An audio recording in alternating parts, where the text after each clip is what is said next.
कर रही है। तो बिना किसी टेक्निकल जार्गन के आज के एपिसोड में हम जानेंगे कि आखिर बिटकॉइन है क्या, कैसे काम करता है और क्यों इसकी वैल्यू इतनी तेजी से बढ़ रही है। तो वेलकम टू द सीखो ऑफिशियल शो डेली पंच। और आज का एपिसोड है एक ऐसी डिजिटल करेंसी के बारे में जो दुनिया भर में हेडलाइंस बना रही है, बिटकॉइन।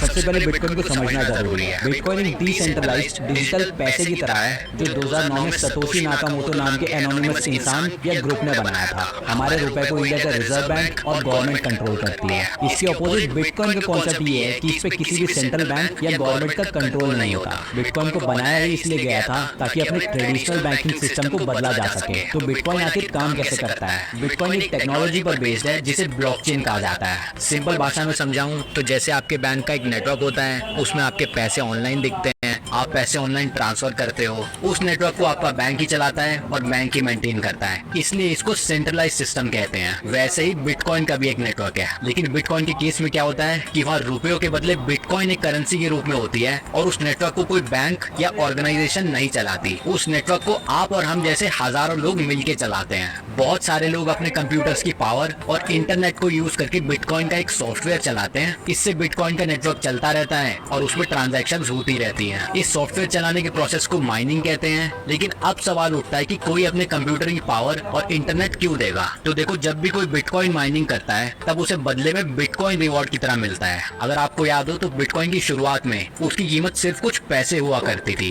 2010 में एक बंदा 10,000 बिटकॉइन बेच के 2 पिज्जे खा गया था। आज उन्हीं बिटकॉइंस की वैल्यू कई 100 करोड़ में है। हाँ दोस्तों, एक बिटकॉइन की करंट वैल्यू 50 लाख के करीब है। इसीलिए बिटकॉइन को डिजिटल गोल्ड भी कहा जाता है। पर क्या बिटकॉइन इंडिया में लीगल है? तो जवाब है हाँ, बिटकॉइन इंडिया में लीगल है। इसमें आप इन्वेस्ट कर सकते हो, लेकिन इसे पैसे की तरह यूज नहीं कर सकते। आरबीआई ने 2018 में बैंक्स को क्रिप्टो करेंसीज के साथ डील करने से मना कर दिया था, लेकिन 2020 में सुप्रीम कोर्ट ने इस बैन को हटा दिया था और अब आप बिटकॉइन परचेज कर सकते हैं या ट्रेड कर सकते हैं, लेकिन रिस्क का ध्यान जरूर रखना। सो आई होप आपको समझ आ गया होगा। तो मिलते हैं नेक्स्ट एपिसोड्स में। Bye bye.